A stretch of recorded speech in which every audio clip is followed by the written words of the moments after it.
the absolute best. Hi, this is the voice, Michael Chavello. You're listening to the Premium Oddscast, hosted by leading MMA odds maker Nick Kalikas, fight scientist and author of Fightnomics, Reed Kuhn, and MMA journalist Brian Heminger. The absolute best UFC betting info, hits, statistics, and analysis from the most respected authority in mixed martial arts betting, MMAoddsbreaker.com. Welcome to the Premium Oddscast, presented by 5 Dime Sportsbook. I'm Brian Heminger, joined today by leading mixed martial arts oddsmaker Nick Kalikas to break down this Thursday's UFC Fight Night 90 event, which takes place in Las Vegas, Nevada. If you're unfamiliar with our format, myself and Nick will break down the fight card from top to bottom, providing extensive analysis and a pick for each fight after doing our film study for the event. Looking back at our last event, our premium bets for UFC Fight Night 89 went 2-2 to profit 1.52 units overall. We went into more detail on all the picks and what won and what lost in our UFC 200 podcast, so check that one out if you're interested. Back to the present, UFC Fight Night 90 features a 12-fight card in total and will be aired exclusively on UFC Fight Pass this Thursday night. Let's dive right in. Now, kicking off the preliminary card on Fight Pass is a welterweight contest between Vicente Luque, who is 8-5-1, and Alvaro Herrera, who is 9-3. Now, Nick, where did you open this fight, and how has the public shifted things so far? Up in Luque minus 380, the comeback on Herrera plus 260. And right now it's Luque sitting at minus 450 at our sponsored sportsbook 5dimes.eu. So make sure you guys check those guys out. And right now Herrera is plus 360. So a little bit more action coming in Luque's way. I had to open him fairly decent because honestly, if you take his actual record aside, I mean, I know it's not overwhelming. He's got a bunch of losses. I mean, you could, different places have different records or whatever, but I got Luque at around 8-5-1 right now. So he's a lot better than his record indicates. The guy's a very well-rounded, talented fighter in all aspects of the game. He's a smart fighter. I've been nothing but impressed with him, honestly, and I think he's going to continue to get better and better, get more confidence. He's still only 24 years old, so there's a lot of good things to look at when you're talking about a guy like Luque. Now, Herrera, on the other hand, obviously he's an Ultimate Fighter veteran. The guy's okay as far as he's still young enough and he's still kind of building his overall game in MMA. He's a big, strong welterweight. He's got that going for him, does have a lot of power. He's training at a good camp right now at Greg Jackson's. And he's coming off a pretty decent KO win in his official debut at Fight Night 78 over Ramos. So this guy definitely is a heavy hitter, but he has a lot of flaws in his game, and he still needs to develop overall. I think Luque across the board is actually a better fighter. I think Luque is a better technical striker. I think he's a better submission guy. He's a better wrestler. So all the check marks point to Luque. That's why I had to open him a decent favor, and that's why people are probably hitting him straight a little bit and definitely putting him in a parlays. That's why you're seeing the line increase a little bit. So for Herrera to win, he needs to knock Luque out, I think. He needs to finish Luque. Luque has a pretty good chin. I don't think Herrera is going to win on the scorecards, and I don't think he knocks him out. So I think Luque actually finishes Herrera. I think he does find a spot probably on the ground where he gets positioned and probably subs out Herrera and gets the W that way. If not, if this happens to go to the scorecards, which I doubt, I think Luque wins on the scorecards anyway. So Luque is the better fighter. I think Herrera's going to have to get lucky and basically catch him with a kind of a puncher's type of chance. Outside of that, Luque's my pick, and I'm pretty confident he wins here. Luque looked amazing in his last fight, just completely dominating in that rematch. But Alvaro Herrera is definitely dangerous. You saw that in his UFC debut, having the battle. He was looking for the left hook on a counter and instead just decided to be more aggressive and step forward and landed a couple big right hands and made his opponent face plant.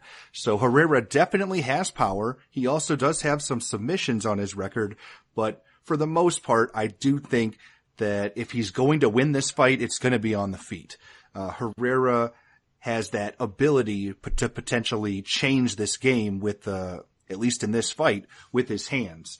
On the ground, while Herrera has some ability there, Luque should be significantly better. He's much more seasoned, trains in a better environment, and I just expect Luque to dominate if the fight hits the floor. Now, on the feet, The reaches are about the same, but Luque is a little bit more technical. He just has to avoid getting sloppy because Herrera will be looking for that left hook counter.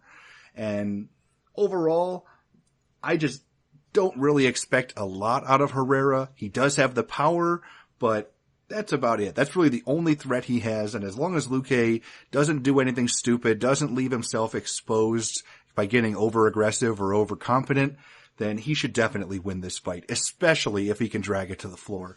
So my pick is going to be Vicente Luque. Now dropping down to the bantamweight division, we have Marco Beltran, who is 7-4, taking on Reginaldo Vieira, who is 14-3. Now, Nick, what's the MMA oddsmaker's perspective on this one? I opened Vieira minus 175, the comeback on Beltran plus 135. Right now looking over 5 dimes. Vieira minus 145, the comeback on Beltran is plus 125. So line margins have tightened up a little bit and a 10-cent drop in the dog. This is a tough fight because honestly, both these guys are obviously pretty flawed overall. Both these guys are Ultimate Fighter veterans as well.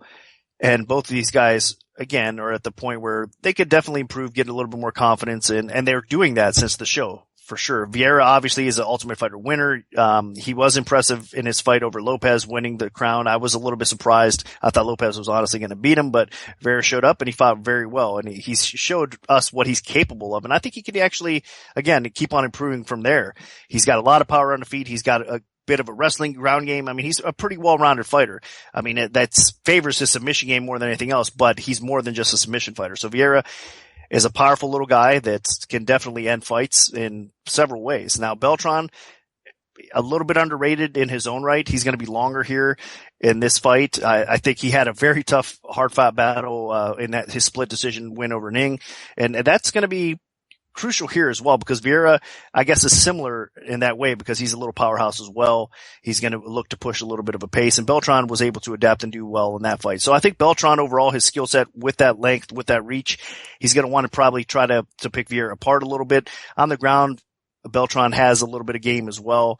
He's capable of finishing the fight by submissions, but more than anything else, I think he's going to probably have to outpoint Vieira here, to get the W if he does it. And I think that's going to kind of be tough. So in my opinion, this is a very tough fight to call because both these guys are so flawed, especially defensively, that really it's a coin flip to me, but I'm going to lean with Vieira a little bit more. I just think at this point, he's just a little bit further ahead of Beltran. I think minus him making a crucial mistake in a fight, if it does hit the scorecards, it probably favors him as well. So I'm going to go that way. But this is not one that's a confident pick for me, honestly. So my official lean is Vieira. Yeah, Vieira definitely caught me off guard a little bit with his performance on the finale, basically, of The Ultimate Fighter, which ended up being UFC 190. And Beltran, again, another surprise. I really thought that he would probably lose both of his UFC fights, and he's come through and picked up decisions. They've been close. He's really had to grind them out almost, but he's been able to pull them off. Now, he hasn't exactly faced top-tier competition yet with Marlon Vera and Nguyen Gan Yu in his 2 fights, and Vieira isn't top tier either, but I do think Vieira definitely does pose a threat. I think Vieira is a little bit more technical than Beltran. Beltran relies a little bit on guts, but Beltran does have one advantage is he's been working in Chicago, training there. He's not just training in Mexico City. So I do think that he is putting in some time in the United States. That's definitely going to help him out a little bit. And that being said, Vieira looked really good the last time we saw him. Surprised me with his improvements. He can pretty much take this fight anywhere. I do expect him to have a little bit of an advantage on the ground. On the feet, he probably can't hold his own with Beltran. Beltran is a bit wild and reckless on the feet, but he makes it work. So Vieira will have to be a little more cautious in stand-up exchanges. But I think if Vieira can get this fight to the floor, if he can secure top position, he could be in a decent position to win this fight. But he could also win a stand-up fight.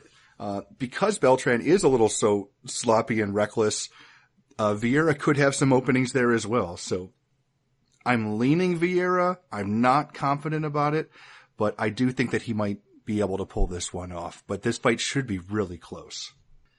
Now moving up to the lightweight division, we have Gilbert Burns, who is 10-1, taking on Lukas Sajewski, who is 13-1. Now, Nick, where did you open this fight, and how has the public shifted things so far? I opened Burns minus 190, the comeback on Sajewski plus 150. Right now, looking over 5-9s. It is Burns minus 250, the comeback on Sajewski is plus 210. So right now, everybody is parlaying Burns, coming in straight early on Burns as well. No confidence in Sajewski that much at all. I understand. I mean, his debut was against Hine and he got beat by Hine. It was competitive, fairly competitive fight. So I think a lot of people are expecting Burns to bounce back from his difficult loss to Magomedov. I mean, he definitely got torched in that fight a little bit, and Sajewski is definitely a step down for Burns, and Burns for Sajewski is, I mean, it's a tough matchup stylistically for a lot of people. Burns is just such a devastating fighter, especially on the ground. I mean, his stand-up's not bad. He's going to obviously get picked apart by better strikers, and that's the case against Magomedov, but overall Burns has a bit of a stand-up game. He's definitely capable of outpointing people on the feet, but more so than anything, I mean, he's the type of guy that wants to get the fight to the ground. And once on the ground, he's a special grappler. I mean, a lot of people cannot survive on the ground against Burns. So his submission game's on point. He doesn't need a lot of time to work. I mean, look at the Oliveira fight. He was losing that fight. He had to get the fight to the ground and win it and finish it that way, and he did it. So Burns is capable of pulling fights off, even when behind. That's how good and dominant his ground game is. So Sajewski has to be very careful. And I figured we have to think that Sajewski understands that and what he's up against with Burns. So he's going to have to fend off some takedown attempts. And if he's capable or if he's able to do that, I think this is going to be a very competitive fight. And Sajewski could possibly pull off the win here against Burns, because on the feet, I do think it's going to be competitive, but I honestly give Sajewski a little bit of an edge. I think his precision's a little bit better than Burns. I think he's a little bit more aggressive at times. I know, again, that's actually his kryptonite. I mean, at times Sajewski actually gets a little bit tentative, and that bothers me some. But when he does put his foot on the gas, he's smart enough and he makes enough of an impact when he does it that he can definitely do some damage along the way, and even possibly pin Burns up against a cage and kind of control the tempo of the fight. He just has to be careful to not get on the ground or spend too much time on the ground. And Sajewski is a very capable grappler in his own right. So I'm not saying that he doesn't have skill on the ground. I mean, the guy is capable of finishing the fight on the ground, but against a guy like Burns with that level, and you don't want to compete in that realm with Burns. You want to keep it upright and you want to try to kind of outpoint him and make this kind of a slow-paced, methodical type of fight. So this is a tough one for me because I think the line, honestly, right now where it's at is a little bit overinflated. I do lean a little bit more towards Burns because I think if it hits the scorecards, it will be competitive. Burns can hang in there a little bit with Sajewski as well. And if it doesn't hit the scorecards, I think Burns can obviously sub him on the ground. So I'm going to pick him, but I'm not ultra confident in it because I think if it hits the scorecards, it is going to be close enough. And again, the line's a little bit inflated, and I wouldn't be surprised at all if Sajewski pulls off the decision win here. So tentative lean is towards Burns. I know everybody else is a lot more confident than I, but that's just how I feel about this fight. Yeah, I'm not feeling Sajewski here. The main problem is a lot of the strengths that Lukas Sajewski has are on the ground, whether he's able to secure takedowns, whether he's able to get some submissions, whether he's able to start pounding away from top position. I would say about 75% of his game is based on getting takedowns in top position, and that's not going to work against Gilbert Burns. Gilbert Burns is an elite Brazilian Jiu-Jitsu artist, and if he gets taken down, I think he sweeps him or submits him. If Burns gets in top position, look out. I think Sajewski would be in huge trouble. So that means Sajewski is going to have to try to win this fight in the stand-up portion or in the clinch. You did see in his UFC debut against Nick Hine, Sajewski is a very physically strong fighter. He could be able to push Burns around a little bit if he's very aggressive and maybe pin him against the fence. And I think that's where he can do the most damage, on the inside against the fence, or just by getting that positional advantage and maybe landing some short, dirty boxing, just getting something going on the inside, because Gilbert Burns is a decent striker. Now, he's had his trouble against guys like Rashid Magomedov and Alex Oliveira from distance, but Sajewski is not either of those guys. Sajewski is a respectable striker, but no better than average. and Gilbert Burns should be able to hold his own there. I think the striking exchanges in this fight will be evenly matched. And honestly, if this fight goes to the ground, it's all Gilbert Burns, even though Sajewski does have some experience there. So realistically, if Gilbert Burns can get anything going whatsoever, he should be able to win this fight. If he starts winning the stand-up, he'll just win it harder. If he gets a takedown, he's in great shape. If he gets taken down, I expect him to pull something off from his back. So there just aren't a lot of places here for Sajewski to succeed. So I think that really lowers his odds, and that's why you're seeing Gilbert Burns being so popular with the public. So I'm going to lean with Gilbert Burns. I do think he's a little overrated and has not lived up to some of the expectations we've given him, but this is definitely a winnable fight for him. So my pick is going to be Gilbert Burns. Now dropping down to the bantamweight division, we have Felipe Arantes, who is 17-7-1 with 2 no contests, taking on Gerard Sanders, who is 15-3. Now, Nick, what's the MMA oddsmaker's perspective on this one? Up in Arantes minus 210, the comeback on Sanders plus 160, and action has come in on Sanders. It's right now it's Arantes minus 165, comeback on Sanders is plus 145. So wrestling is the key here for Sanders, and that's what everybody is believing. And coming in that way, it has to be, because obviously other than that, Arantes has Sanders beat pretty much across the board in all areas. So Sanders' grappling is definitely decent. I mean, he's a grinder, he's a wrestler. He has a very impressive win and a much needed win over Doan in his last fight. So that was pretty impressive. He was a decent dog in that spot as well. So I think he gained a lot of respect from people, and, fighting again at 135 against Arantes, he could get some takedowns here. Arantes has been hindered by that in the past. He has been put on his back control a little bit, and that's exactly what Sanders is looking to do. So a lot of people are believing that Sanders is going to get the job done here, get him down and basically out wrestle Arantes. I'm not so sure. I think Arantes is definitely the better overall fighter. He's a more dangerous fighter everywhere the fight takes place. Obviously on the feet, he's got a big edge. He's got the experience. His wrestling has actually improved as well.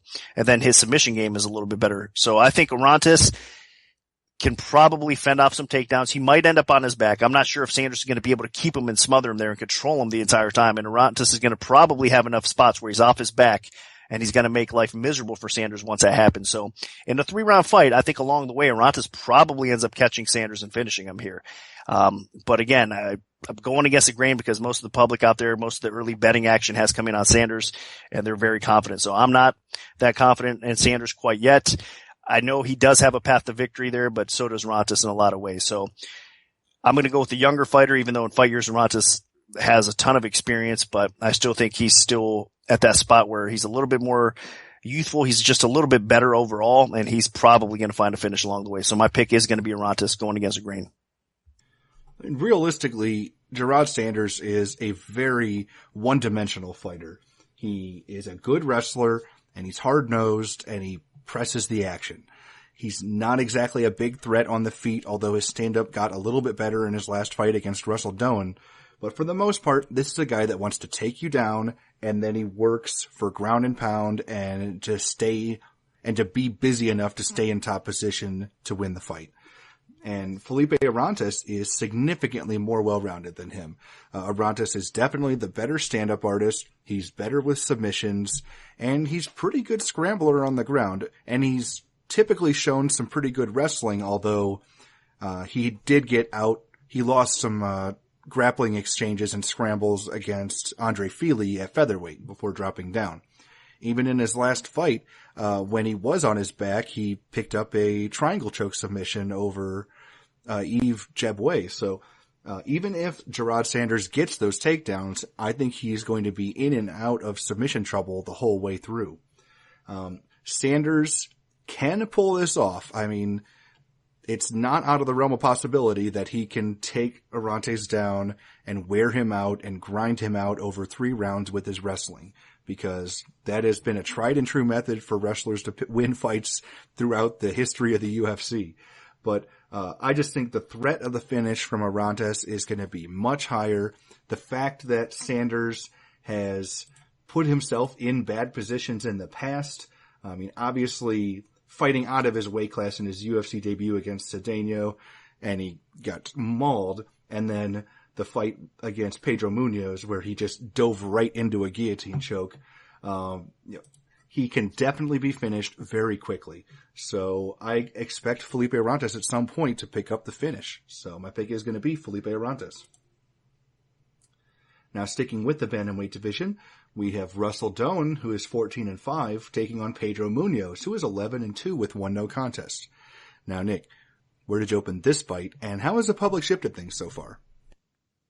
Up in Munoz minus 265, the comeback on Doan, plus 185. Right now it is Munoz minus 235, the comeback on Doan is plus 195. So line margins kind of tightened up a little bit. There was early action coming in on Doan, early action then turned towards Munoz as well. So we have a ways to go. This is about a week out or so from the fight. So there's going to be a lot of action going back and forth, I'm sure, on this fight. I do lean towards Munoz in this spot. I think Doan is a very talented fighter, well-rounded fighter. He's not an easy out, but I just don't see any area against Munoz that he is better than Munoz. I mean, on the ground, Munoz is, even though Doan has some skill, definitely, he's got some submission skill. I think Munoz beats him on the ground. I think standing up, Munoz is a little bit more precise. He's got some speed. He's got more capable knockout power.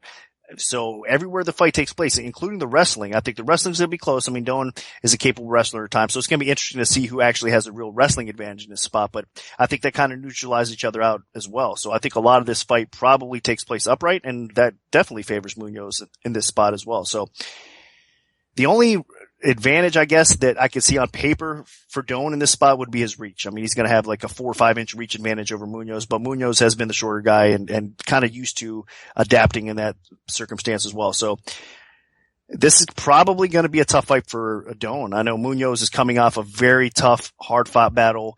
And he lost a split decision to Herrera. I mean, that was an excellent fight. And then Doan is going to be hungry, of course, because he's coming off back-to-back losses to Sanders and Alcantara. So he's looking to get back on track here against a very respectable opponent in Munoz. I mean, if Doan is able to pull this upset off, I mean, he is definitely back on track, and it's quite a notch on his resume, but I don't think he's going to do it. I think, again, Munoz is just going to be a little bit better than him on the feet. He's just a little bit more dangerous overall, and I trust him a little bit more. I think Munoz has a better chin. He's got better sub-defense. I mean, just across the board, I think the check marks kind of point to Munoz. So where the line is now, it is kind of tough. I mean, because it probably will be a competitive fight. And if it hits the scorecards with judging and everything that kind of you have to add into the equation, it probably will be competitive. So do you want to really lay about 2.5 to 1 in this spot? It's kind of tough, but at the same time, it is tempting because I do think Munoz is a better fighter, so I'm going to go his way. Yeah, realistically, I just think Russell Doan's going to be in big trouble in this fight. Pedro Munoz hasn't had the best run of luck in the UFC with his drug test, with his loss to Jimmy Rivera, with the loss to Sun Tzu. But that being said, Munoz is light years better than Russell Doan. Doan, honestly, his game is predicated on him getting takedowns, him getting top position, whether he's looking for a submission or to ground and pound his opponent. When he's on the feet, he usually just gets outstruck. And Pedro Munoz definitely does have some fast hands. He's working at King's MMA. He's getting better. I mean, that fight against Jimmy Rivera was a back and forth fight of the year candidate. Just incredible. And there's no way Russell Doan would have been able to hang with Munoz in a fight like that. And on the ground, Munoz is legit, incredibly talented. So if Doan does try to get this fight to the floor where he usually is able to win fights, Munoz is going to eat him for lunch there too. There really aren't many places here for Doan to win this fight unless he connects with something like a lucky punch or something. And even then, Munoz, while he did get rocked and hurt a couple times against Rivera, I don't think his chin is that bad. It's just he was in a firefight. So I expect Pedro Munoz to win this fight however he likes it. Whether he wants to keep it standing or if he wants to pick up a submission, I think he wins, and he probably picks up a finish along the way. So my pick is going to be Pedro Munoz. Now again, sticking with the bantamweight division, we have Anthony Burchak, who is 12-3, taking on Delano Lopez, who is 19-2. Now, Nick, what's the MMA oddsmaker's perspective on this one? Up in Burchak minus 210, the comeback on Lopez plus 160, and early action has come in on Burchak. It's now minus 255 for Burchak. Lopez is plus 215. So Burchak getting the respect, Lopez not getting that respect. I mean, his loss to Vieira in the tough finale at UFC 190 kind of cost him a little bit. I mean, Lopez is one of those guys that I thought, I mean, still fairly young at age 28. He has a very capable MMA game in all areas. I mean, he's a little powerhouse. He can definitely make his opponents suffer on the feet. I mean, he has knockout power.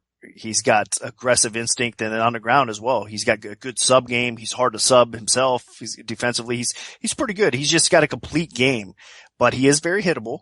And obviously, I mean, Vieira proved that, you know, he could beat him on the scorecards as well. So he's beatable. And Burchak at the same time, he's coming off a very tough loss to Almeida. He was very confident going into that fight, but Almeida is definitely one of the elite strikers at 135, despite his recent loss to Garbrandt. I mean, Almeida still offensively, man, not many people can take the punishment Almeida dishes out. So Burchak losing to Almeida in the fashion that he did is not even a surprise to most of us, because Almeida could do that to a lot of people. But that being said, he is 1-2 Burchak in the UFC. I mean, he beat Soto, but lost to Entwistle and Almeida. So Entwistle, of course, the submission specialist, the leg lock specialist, Burchak got caught up in that game. I'm still surprised that he did get caught up in that game, but Entwistle's one of those guys that there's not much you could do. You know it's coming, and I mean, he's that good at what he does. He's kind of a one-trick pony like that. So those losses, I guess you can understand them a little bit. I'm trying to make a case for Burchak here, but overall he's still 1-2 in the UFC, and he needs this one bad because he's a very talented fighter overall. He's got a little bit of power on the feet. He's getting a little bit more technical. Obviously Burchak, in my opinion, the best part of his game is his grinding style. He can get the fight to the floor, out wrestle most of his opponents, and then he can win by sub as well. Now defensively, there are some concerns. I mean, obviously he's hittable on the feet a little bit, and he has been subbed a couple times, so he's got some flaws there, but overall his size is going to impact this fight a little bit. He's going to be the bigger, stronger fighter. I think he should be able to control this fight, pinning Lopez up against the cage a little bit, looking for some takedowns, and probably getting superior position on the ground as well. So I do lean towards Burchak in this fight, but both these guys are going to be hungry after they come off a loss like they have. And I think both these guys are talented enough. It's hard to count Lopez out in this spot either. So this is going to be a pretty competitive fight, I think, overall. I'm going to lean towards Burchak a little bit. Again, I think the size will matter in this fight. So I'm going to lean towards him because I think he does bounce back and get the W here. But Lopez is going to be game, and I think his Lopez is better than what he showed in his last fight, and he will get some wins in the UFC here soon, but it might not be this fight. So I am going to pick Burchak to get the W here. Yeah, this is kind of the battle of the disappointments. Delano Lopez was expected to win Tough Brazil 4 and laid an egg and ended up losing in the finale on UFC 190. And Anthony Burchak came in as, you know, kind of a super prospect and probably got submitted and then did pick up a win and then got knocked out. So all of his fights have taken place very quickly, and they have all ended violently. And this time around, I do think Burchak is going to continue that stretch of super aggression, and I think that should help him. Delano Lopez is not a very big fighter.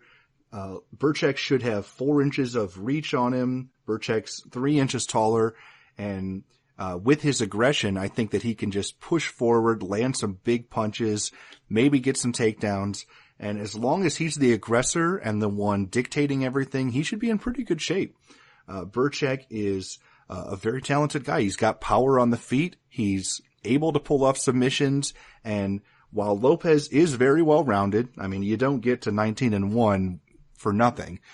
But Lopez, a lot of those wins were not against high quality competition. And I mean, I can't blame him for getting knocked out by Thomas Almeida. I mean, that guy was a top 5 ranked bantamweight by the time he was done with them. So Burchak is, as long as he doesn't come out gun shy or anything after getting knocked out, then he should be in decent shape. So while Lopez is well rounded and he's better than he showed, I think Burchak pushes a high tempo and just tries to get Lopez off of his game quickly and make this more of a firefight on the feet or get top position on the ground. And wherever this goes, I do think Burchak should have a slight advantage everywhere, especially with his size. So my pick is going to be Anthony Burchak. Now moving up to the lightweight division, we have John Makdessi, who is 12-5, taking on Mehdi Baghdad, who is 11-3. Now, Nick, where did you open this fight, and how has the public shifted things so far? Up in Makdessi, minus 185, the comeback on Baghdad, plus 145. And right now, looking over 5 dimes, Makdessi minus 145, Baghdad is plus 125. And some recent action just coming in actually on Baghdad as well. So it was holding steady recently till, again, before the podcast actually. It looks like there's getting some trickles of dog action. I'm a little surprised and a little disappointed because I think it's pretty sharp, to be honest with you, overall. I think this is a striker versus striker matchup. And obviously, Baghdad might not get the hype or the recognition that Makdessi does in this matchup here, but realistically, he's the longer striker. He's a very technical striker, has a ton of power in his own right. This is going to be a tough matchup for Makdessi. Now, Makdessi is definitely a little sniper. I mean, I'm more than impressed with his striking skill overall. He's technical. He's got speed. He's got a chin overall. I mean, there's a lot of good things to like. I know that Cerrone ended up busting that chin, but I'm just saying overall, I mean, he's a tough guy. He's a tough guy to get out of there as well. And you know what you're getting for him. He's going to push a pace. He's going to do a lot of good things in a 3-round fight. But I just think that he has struggled with some longer fighters as of late. I know he's won a couple of those fights as well. So he's used to fighting the kind of long rangy strikers, but I think Baghdad is, technically speaking, he's probably one of the better strikers that he's faced as of late. So this is going to be a tough matchup. I mean, both these guys are going to be landing decent, clean shots on each other. And I just think that Baghdad's probably going to be the one along the way that's going to be maybe landing a little bit more frequently with more devastating blows. And Makdessi, I don't know. I mean, it's at that spot where I think that might be showing a little bit of a sign of decline. It's hard to say that, but I mean, I think he should have won that fight against Medeiros. I mean, it was a close fight and he lost by split decision. So it could have realistically went either way, but I mean, he has back-to-back losses now and he's lost 3 out of his last 4. So mentally, where's he at? I know he's got some personal stuff going on. I mean, I'm not sure what you're getting with Makdessi right now. So it will be a competitive fight. It wouldn't surprise me at all if Makdessi goes out there and even lands and knocks Baghdad out, because Baghdad has a couple of knockout losses on his resume, and Makdessi is that special of a striker. But in this scenario right now, at this time, I think that Baghdad's going to show up, and obviously he needs to win this fight to stay relevant, to keep his job in the UFC, where Makdessi, even though he's lost 3 out of his last 4, I think I don't know, for some reason in my head, I think that he's got a little bit more job security still. I mean, even if he loses this fight, I think the UFC might bring him back again and, try to get him back on track here. But Baghdad definitely needs to get this fight, won. And we can't forget also that on the ground, Baghdad is not awful. I mean, it's not out of the realm that he gets Makdessi to the ground, even though Makdessi has decent takedown defense, and it doesn't happen very often. I mean, during a scramble or Makdessi makes a mistake, I wouldn't be shocked if Baghdad even maybe looks for a sub. But again, it's a striker versus striker matchup. I realize that. I'm going to go with the longer striker, and I'm going to go with a person right now that I think really does have an edge over Makdessi, and that's Baghdad. So that's going to be my official pick. It is a close fight. I've been going kind of back and forth on this myself, honestly, but I will lean Baghdad in this spot. This fight should be very competitive. John Makdessi is an excellent striker, and he has been very inconsistent against other strikers that he's been matched up with. Sometimes you'll see him go out there and take care of business like he did against Shane Campbell. But then other times, whether it was his most recent bout against Yancy Medeiros or maybe even the fight against Alan Patrick, he just doesn't push the pace enough and lets his opponent dictate things and ends up losing decisions that he should win. Now, Mehdi Baghdad is not nearly in as much trouble. He's going to be a lot more comfortable this time around because Makdessi doesn't really look for takedowns. He's more of a guy that wants to stand and utilize his excellent Taekwondo skills. So Mehdi Baghdad is going to have about 7 inches in reach on Makdessi, and he definitely does not have to worry about the takedown like he did in the Chris Wade fight, where he got put on his back quickly and then submitted. Wade is a great wrestler and was just able to overpower him. So I think this fight's going to be a lot more competitive. It's going to be very back and forth. But one thing that is kind of leaning me more towards Makdessi is he's been in these situations before. He has experience against excellent strikers already, like Donald Cerrone. And while he didn't win that fight, he was right in there and was making it interesting before breaking his jaw. So I think Makdessi is going to learn from some of his mistakes. And while I do expect this fight to be extremely close, I am slightly leaning John Makdessi because of his experience and his technical skill that will hopefully make up for the size disadvantage. Now moving up to the welterweight division, we have Mike Pyle, who is 27-11-1, taking on Alberto Mina, who is 12-0. Now, Nick, what's the MMA oddsmaker's perspective on this one? I opened Mina minus 140 to come back on Pyle even money, and right now looking over 5 dimes is Pyle minus 120. Mina is even money, so the public basically flipped the line. This line, again, is one of those that's going to keep on bouncing back and forth because there's going to be a lot of split opinions out there on this fight. Not going to understand it because it is basically a true pick'em type of fight. It's tough because Pyle is by far the more experienced veteran that has faced everybody there is basically to face, throughout his career. The best of the best. His resume speaks for itself overall. Now, he's lost a lot of those fights to the elite level fighters, but he's also racked up quite a few quality wins. I mean, his last fight against Spencer, wow. I mean, that was pretty impressive, especially at age 40. I mean, it's remarkable what he's able to do. And I think actually at this point of Pyle's career, mentally, he's never been better. I mean, he doesn't put that kind of pressure on himself that he did, I think, early on in his career. If you remember, I mean, even when he first made it over to the UFC, I think the mental aspect of the game for Pyle is really what restricted him. I mean, he had the skill on the feet to compete with a lot of guys. He had the wrestling to compete, and obviously he's got the submissions too to do well. It's just, I think he mentally wasn't prepared as he is now. So these days, even though he's kind of past his prime, obviously at age 40, and it's unfortunate, his mental state has kind of caught up to his skill set, and that's why you're seeing him still have success late in his career like he is now. But that being said, his chin is still suspect. Mina is an aggressive type of fighter that can definitely test that chin and put him out. And then Mina, honestly, on the ground is no slouch either. So I wouldn't even be surprised if Mina gets Pyle's back and maybe submits him there during a crazy exchange. Now, of course, Pyle has a lethal submission game offensively, but he has been subbed in the past. And Mina's the type of fighter that, again, he's a finisher. I mean, he's able to get the job done on the feet. He's able to get the job done on the ground. The problem with Mina is obviously his conditioning, his cardio. I mean, he's coming off of a very competitive split decision win over Akiyama.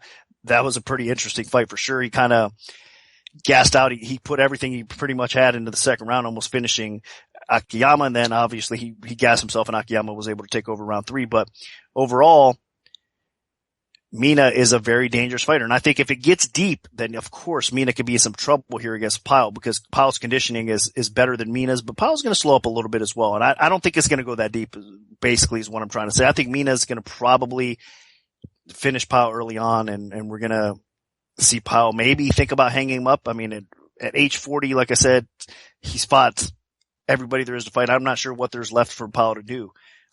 So we'll see what happens if he does lose this fight. But overall, I do have to side with Mina. Again, it's one of those fights that you can't really trust Mina all that much because he does some crazy stuff. Defensively, he's even a head scratcher times. And then again, his cardio. But overall, I think he's dangerous enough and he's got to kind of put everything together at the right time and probably finish Pyle. So I'm expecting Mina to finish Pyle and I'm going to lean with Mina in this fight.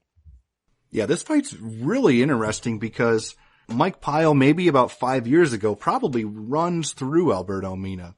And I'll admit I have underestimated Mina a little bit. UFC debut was a sloppy mess where both fighters were just landing haymakers on each other and he wound up on top.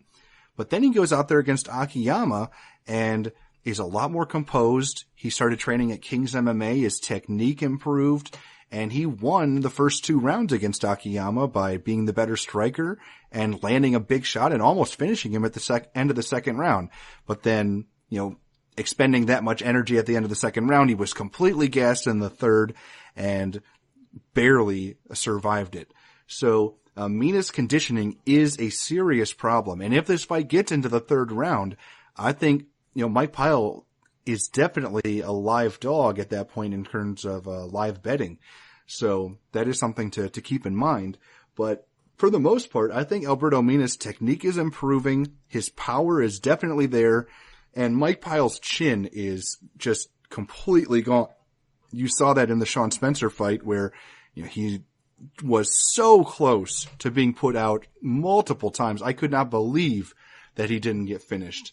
And throughout his career, Mike Pyle has, been completely steamrolled in some fights by guys like, Jordan Meehan, by Matt Brown, by Rory McDonald, by Jake Ellenberger, you name it, against, people that are a little bit better than him with some big power, they usually put him away.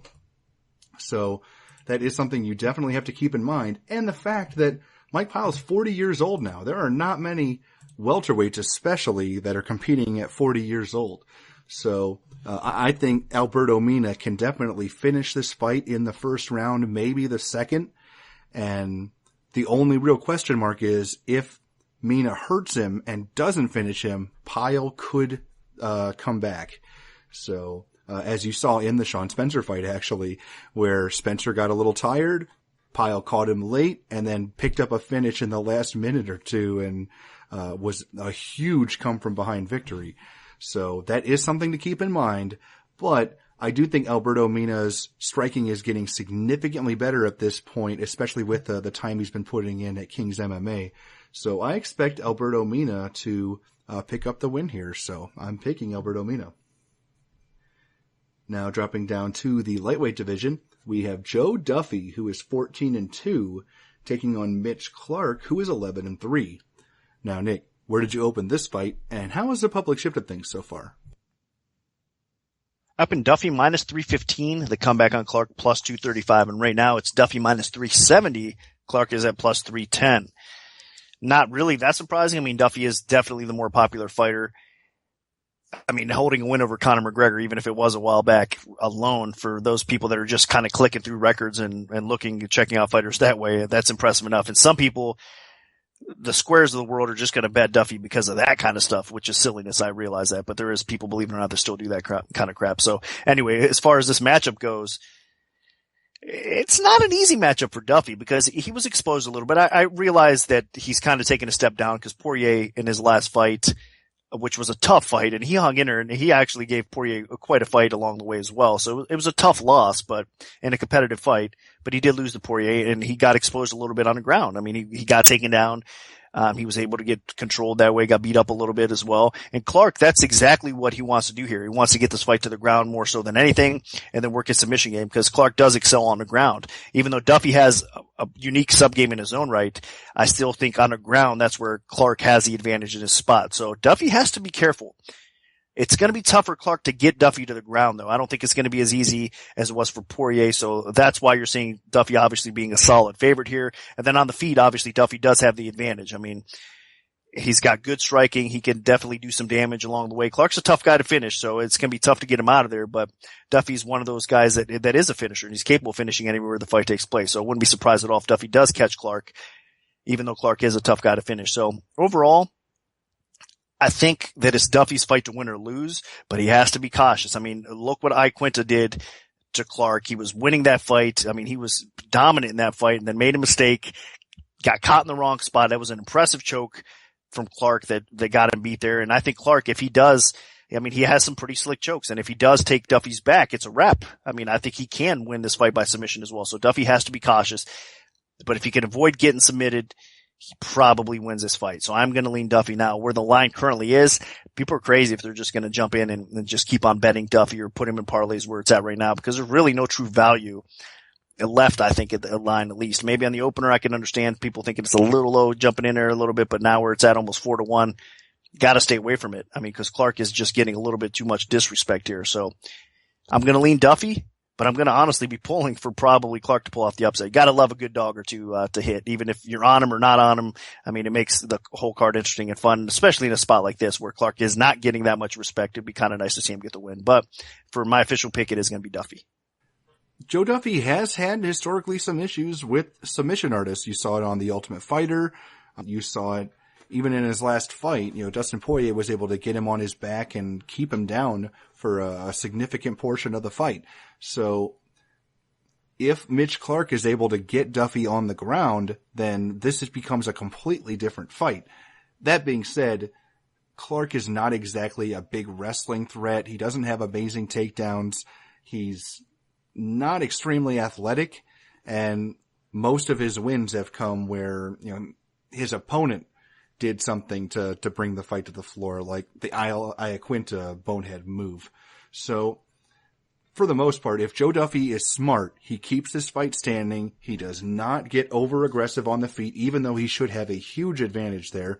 And he just picks his spots and picks Clark apart on the feet. Clark should have no inkling of a chance to hang with Duffy in the stand-up portion.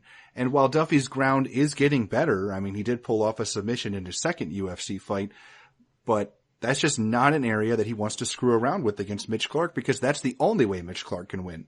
So as long as Duffy's fight IQ is good, as long as he is fights intelligently and smartly and keeps his distance and lands strikes from the distance, he should win this fight easy. He can easily take a decision, and if he feels and senses it, maybe he can turn up the aggression a little bit on the feet and go for the knockout. But this is an easy decision if Joe Duffy wants it. He just has to not make a mistake and not get put on his back and not slip or do anything silly. So my pick is going to be Joe Duffy here. Now, moving back up to the welterweight division, we have Alan Jouban, who is 13-4, taking on UFC newcomer Belal Muhammad, who is 9-0. Now, Nick, what's the MMA oddsmaker's perspective on this one? Up in Jouban, minus 135. The comeback on Muhammad, minus 105. This line has been flipping back and forth like crazy. One of those type of fights. Right now, it's Jouban minus 125. The comeback on Muhammad is plus 105.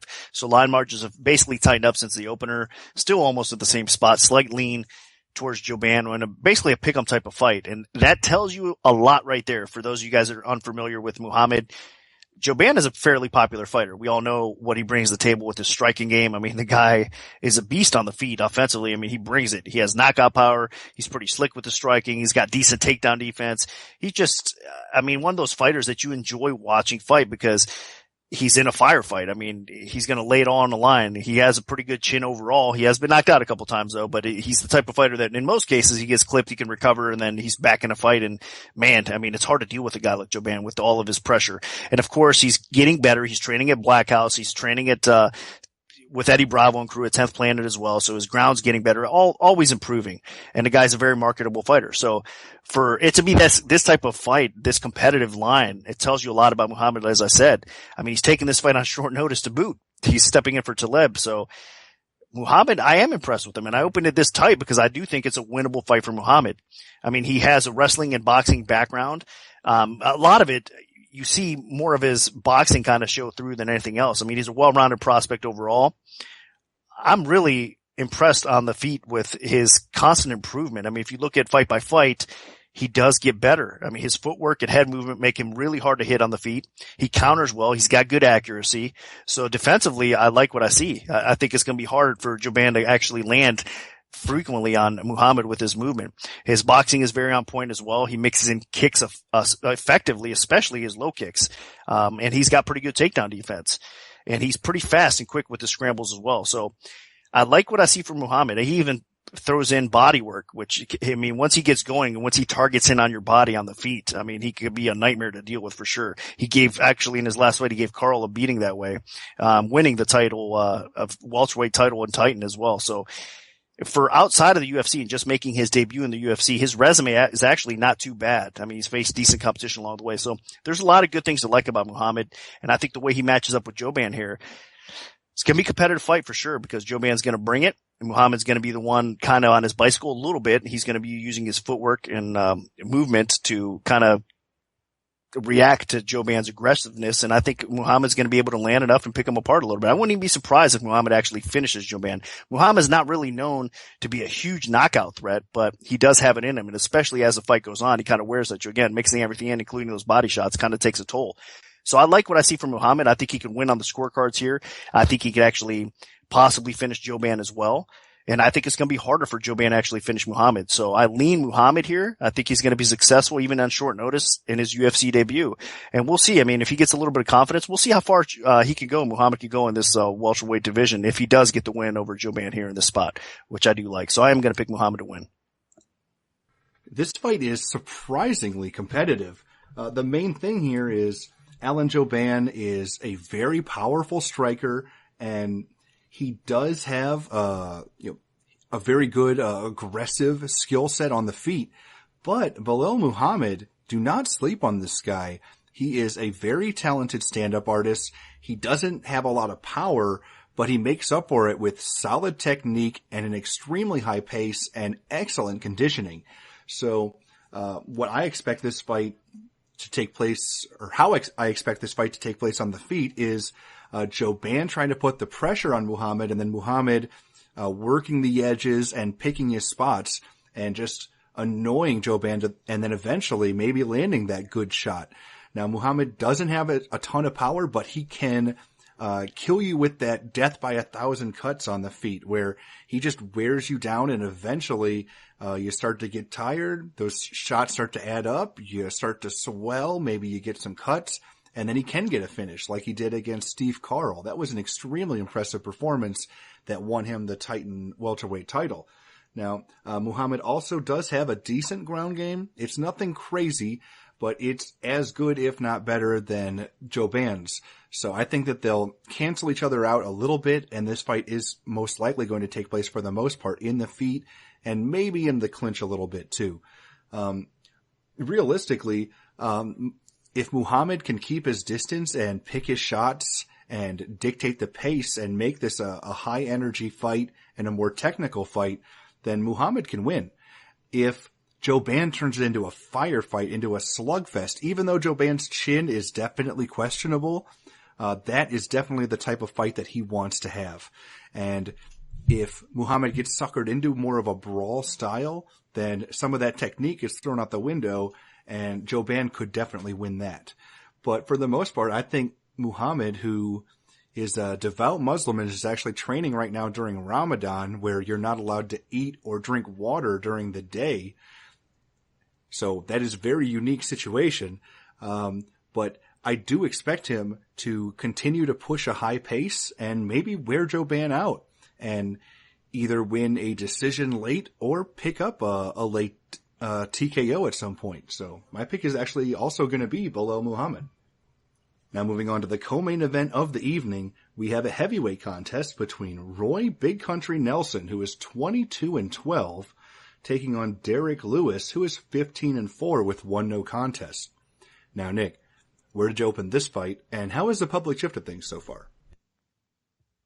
Up in Nelson, minus 170, the comeback on Lewis, plus 130. Right now, it's Nelson minus 135, the comeback on Lewis is plus 115. So Lewis, the beast, getting some respect from the bettors out there. And man, I mean, based on his last few performances, I understand it. The guy overall, a heck of a fighter to deal with. I mean, just the way he goes about his aggressiveness. I mean, his power once he gets on top on the ground especially is ridiculous. I mean, the guy could definitely finish fights. And then the crazy thing about Lewis is he can be put on his back. He can be out wrestled, but he scrambles up fairly well for a big man. Hard to submit. I mean, there's a lot of weird things about Lewis coming into play in most of his fights that you wouldn't expect. And I mean, he's pretty athletic for his size. He's got power.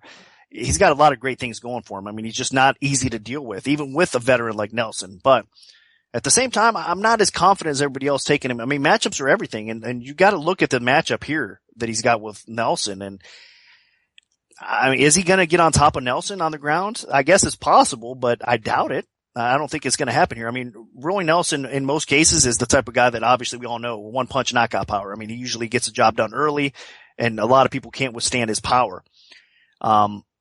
He has decent takedown defense overall, though. He's not an easy guy to bully around and put on the floor. But obviously, we all know as the fight wears on a little bit, Nelson tends to slow down a little bit, and he doesn't have as much success on the scorecards as you'd like. But that being said, here against Lewis, is Lewis going to be able to get this fight to the ground and get on top of him? I don't think he will. And I think on the feet, is Lewis a better striker overall than Nelson? He is going to be a little bit longer for sure. So in the clinch, you might be effective, maybe landing some knees and trying to just land hard shots and dirty box a little bit and just kind of make it an ugly type of fight for Nelson and kind of pin him up against the cage and control him. But I don't think he's going to have a lot of success doing that either. And Nelson is the type of fighter that, man, he picks his spots and he lands those shots and he puts people out. And Lewis has been knocked out before too. I mean, one punch type of knockout. So Nelson can KO Lewis. I think it's going to be tougher for Lewis to KO Nelson. And if it hits the scorecards, who knows what's going to happen? I mean, obviously Nelson doesn't typically win decisions. So that should favor Lewis in this spot, but Lewis doesn't really go to the cards that often either. So this is a crazy head scratcher type of fight. I do lean a little bit more towards Nelson because honestly, even though Lewis is a beast, I can't see him kind of surviving Nelson's big power. And I think Nelson does land that big shot, clips him, puts him down, and that's it for Lewis. I mean, obviously right now, Lewis is the younger fighter. I mean, I'm sure even the UFC would like to see him come through here against Nelson, and it would be a heck of a win on his resume. Because Nelson is aging. He's been around for a long time. I mean, there's not a ton of value in Nelson at this point because you're not going to push him towards a title shot. And Lewis, even though he's not ready for a title shot, he could be in the mix. He's getting more popular. I mean, his social media is attracting a lot of fans out there. A lot of people like him, and it's hard not to like a guy like Lewis. I mean, I understand it all, but still, we have to consider the matchup. In this stylistic matchup, I think Nelson kind of gets the job done here and probably KOs Lewis. So I'm going to go against the grain here. There's more action coming in on Lewis. I'm going to back Nelson here. I think Nelson probably knocks Lewis out along the way. So I'm going to pick Nelson to win. Derek Lewis is on quite the streak. If you check out his record, basically his last 14 fights have ended due to strikes. Only one of them was not a TKO or KO, because it was ended by disqualification due to punches to the back of the head or a no contest. But, I mean, this guy is all about power. Lewis looks to get in your face and usually take you down and then just destroy you with these massive Donkey Kong ground and pound that he does. And it's ferocious. And if he connects, you're in big, big trouble. And his stand-up is coming along. It still is not great, as evidenced by his losses to Matt Mitrione and Sean Jordan on the feet. But his stand-up, he did really hurt Victor Pesta on the feet in their fight in the second round. And then Gonzaga, he ended up knocking him out with a punch on the feet. So Lewis is definitely dangerous, but his problem here is he's facing one of the most dangerous stand-up artists in the UFC heavyweight division in Roy Nelson.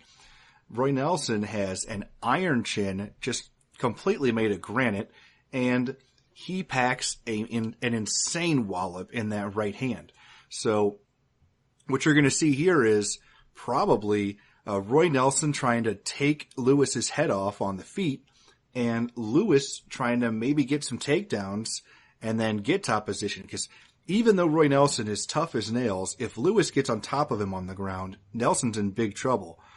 But I don't think Lewis can outstrike Roy Nelson, even though Nelson isn't a great technical striker. He is aggressive on the feet, and all it really takes is even just a grazing blow, and I think Lewis is going to be in big trouble. Lewis's chin is not even half as durable as Roy Nelson's. So I think Roy Nelson should be throwing caution to the wind and just getting in Lewis's face and trying to land that big shot. And if he lands it, then Derek Lewis is going to be in huge, huge trouble.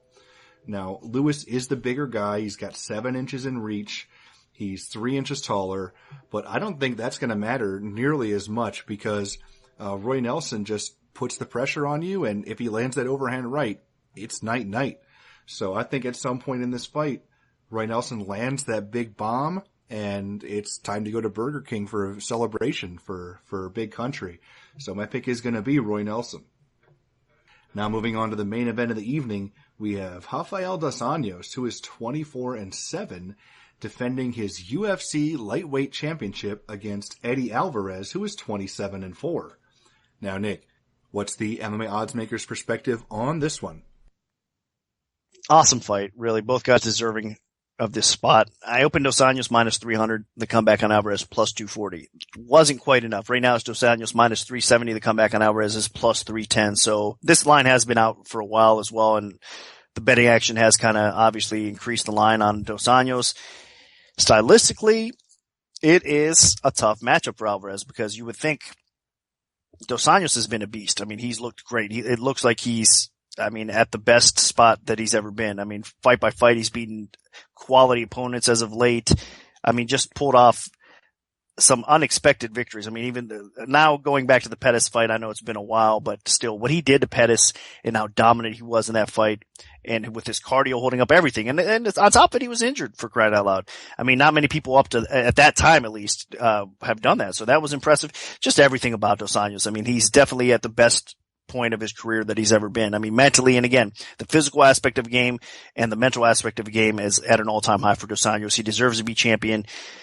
I know Khabib has something to say about that, but we'll see if that ever happens or whatnot. So this is a tough matchup for Alvarez, considering, in my opinion, Alvarez looks to be a kind of a declining fighter in some ways. I know it's kind of unfair to say because Alvarez has bounced back after his debut loss to Cerrone in the UFC, which was a brutal fight for him. I mean, he was looking okay in that fight, but overall, I mean, he took some punishment there as well. So after that, though, he bounced back and he got a pretty tough decision win over Melendez and a pretty tough decision win over Pettis to earn his spot here at the title. So two guys that, again, have not really performed the best as of late, but still quality wins for Alvarez. And then before that, we all know he was a Bellator champ. So he was right in the title mix. When the UFC brought him in, Alvarez was expected to be in the title mix right away anyway. So he's here. He's working hard. He looks to be ready. I mean, from listening to his interviews and everything that he stated this far, mentally he seems ready as well. But it is going to be a tough fight for him. I mean, matching up skill set for skill set, these guys are very similar. Both these guys are good strikers. Both these guys like to wrestle. Both these guys like to use their submission games as well. I just don't think that Alvarez really has any area that he excels a lot more than Dos Anjos. I think Dos Anjos basically has the check marks again across the board overall in this fight. Minus the intriguing factor here would be the wrestling, I think, for me the most. Dos Anjos has pretty good takedown defense. His wrestling has been on point for a while now, but certain fights, I mean, Khabib is one of them. And again, Khabib's almost a different beast at this point. So it's not even to compare a lot of wrestlers and grinders to Khabib because of how dominant he is doing so. But that being said, there is a way to beat Dos Anjos, and it is kind of controlling him, slowing the fight down, pinning him up against the cage, getting some takedowns from time to time. And Alvarez is definitely going to look to do that along the way. So it is going to be interesting because I think that none of us can really predict who is going to be able to control the wrestling aspect of this fight. It seems to be close. A lot of people would actually say RDA probably has the advantage in that spot here, but Alvarez is a pretty tough guy to take down. And I think RDA's takedown defense might be a little bit worse than Alvarez as well. So with the smart game plan, and if he has the ability to slow down this fight and make it kind of a boring type of slow paced fight, Alvarez could very well pull off a decision here in this spot, but it is going to be tough. I realize that, and I still got to favor Dos Anjos. I mean, if you look at who's looked better lately, even though Alvarez has a couple quality wins, it's still Dos Anjos. I mean, Dos Anjos looks like he's on a mission, and that mission is probably going to last for a while. I mean, he's got to be successful doing so for a while until he matches up with somebody like Khabib again. I think Dos Anjos has looked great. So I'm going to pick Dos Anjos to win. I think the line is a tad high because I'm expecting it to be competitive. I mean, both these guys again are going to strike at times and be successful doing so against each other. And both these guys are definitely going to have their moments in this fight. So I'm not expecting Dos Anjos to go out here and just blow Alvarez away, but I do expect him to probably get the win here. So he's a solid favorite for a reason. I understand it. I expect him to probably get the job done here. But again, part of me would like to see Alvarez win, come over to the UFC after a couple fights. I know he's been working extremely hard. This would be a great career defining moment for him. And, you know, all the hard work he's put in through the years, it'd be kind of nice to see him get the job done here. But it's going to be a hard task because Dos Anjos is a stud right now, and especially where he's at. So I'm going to pick Dos Anjos to win, but at minus 370, almost 400, I do think the line's a tad high. So cautious out there if you are putting him in a parlay. Rafael Dos Anjos has evolved and become one of the most well-rounded and dangerous fighters in the entire UFC roster. I mean, his stand-up is on point. His punches have incredible power. His technique is excellent. His kicks are lethal. And then behind that, he's backed by an incredible ground game that he hasn't even had to showcase that much recently.